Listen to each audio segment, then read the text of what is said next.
And welcome to the VC3 News Update for Friday, August 18th, 2023. I'm Shalisa Nanton. First, in our local stories. St. Vincent and the Grenadines has developed a draft bill for the care and protection of the elderly. The Ministry of National Mobilization, on behalf of the government, has secured support from the World Bank-funded Human Development Service Delivery Project for legislation on elderly care and protection in St. Vincent and the Grenadines. A national consultation was held earlier today at the conference room of the National Insurance Services. Addressing the opening ceremony, Permanent Secretary in the Ministry of National Mobilization, Marissa Finch-Burke, said it is a historic moment for St. Vincent and the Grenadines, with the attempt to legally care and protect the elderly, adding that older people help us to protect and build our national identity.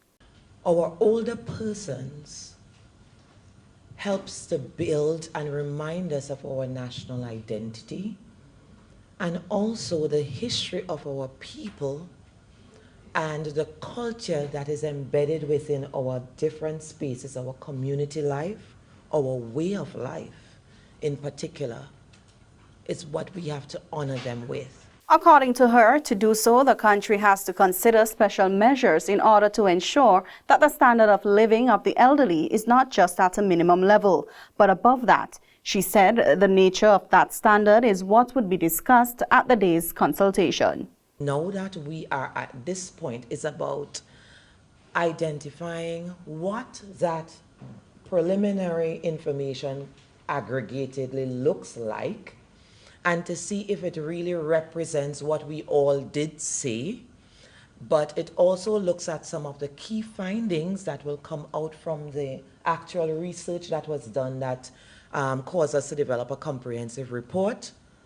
But then the next step, how do we represent what we have written into a crafted, drafted bill? On the other hand, the Minister of Health and the Environment, St. Clair Prince, says he believes the conversation on older people is not being held often enough. In his remarks, he said the session is a very important one as the elderly is what he calls the invincible sector, which is increasing in size as the population ages.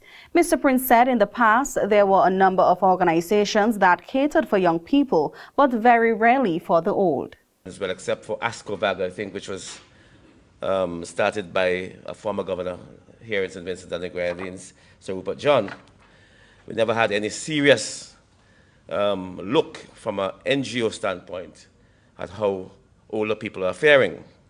Now it is right in our faces, and you've heard from other persons how people are being abandoned and left to fend for themselves in their old age. And of course, I agree that this has increased over the past few years. All of a sudden, it just snowballed into something that we have to look at really seriously. And I think that we have to continue to talk like this. I know this is just, well, I shouldn't say just, this is a stakeholders meeting, but we have to talk more with more people. And I hope that we will be engaging younger people as we go about our task of including the older persons in our thoughts, in our policies, etc. The minister stated that Geriatrics Health Services Program in his ministry and the Ministry of National Mobilization share the responsibility for the provision of key social services, including those to the older persons in our society. He added that a review of the population growth rate of this country for the period 2018 to 2022 revealed that this country, like other Western countries, is undergoing a demographic shift. The population is aging. The fastest growing age group in St. Vincent and the Grenadines is that of the 75 to 79-year-olds, followed by the 80-plus-year-olds. The implications of this shift have informed the foci of both ministries. In fact, the Ministry of Health has moved from medium priority to high priority, the provision of quality health care for the elderly. And we have experiences in this. We moved the geriatric facility at Glen to Montrose, at the old nurses hostel, and where we are trying to allow them to retrieve some dignity and independence at that particular facility. And we will continue to improve, because I think we have in the pipeline a new geriatric center, a new Lewis Bonnet home at Glen, facilitated, of course, by the Maria Holder Memorial Trust. The purpose of the Older Persons Bill 2023 is to provide a legislative regime for the care and protection of older persons in St. Vincent and the Grenadines by addressing problems noted by stakeholders during consultations. The bill also aims to codify international best practices in relation to the care and protection of older persons, provide an authority through the National Council on Aging, as well as to create a licensing regime for homes for older persons. And the Arnorsville Acute Care Hospital consultations are still ongoing. The Ministry of Finance, Economic Planning and Information Technology, in collaboration with the Ministry of Health, Wellness and the Environment, are at present conducting several consultations to advise the public as plans unfold for the construction of the Arnorsville Acute Care Hospital. The consultations started on Monday and will end on August 25th.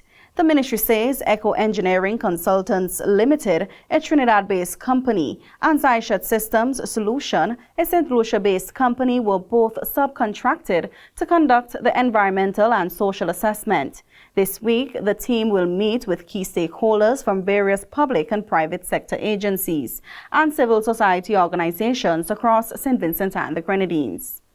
Zyshed Systems Solution will conduct interviews with 172 homeowners within the Arnorsville area, among 5 communities between Walvaroo and Villa. The environmental and social assessment will provide guidance related to the processes, procedures, and mechanisms for ensuring adequate levels of environmental and social consideration and integration at each stage of the project cycle.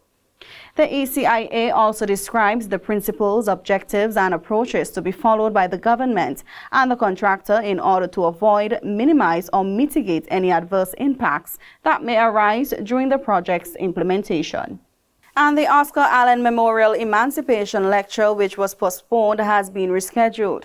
The lecture will now take place on Tuesday, August 22nd, 2023 at 6:30 p.m. at the UE Global Campus site, formerly the UE Open Campus in French's. The theme is Emancipation Still Coming. And those are our local stories. Remember to tune in to VC3 Channel 114 for the regional and international news update, along with the VC3 Sports Update. I'm Shalisa Nanton. Thank you for viewing and do have an enjoyable weekend.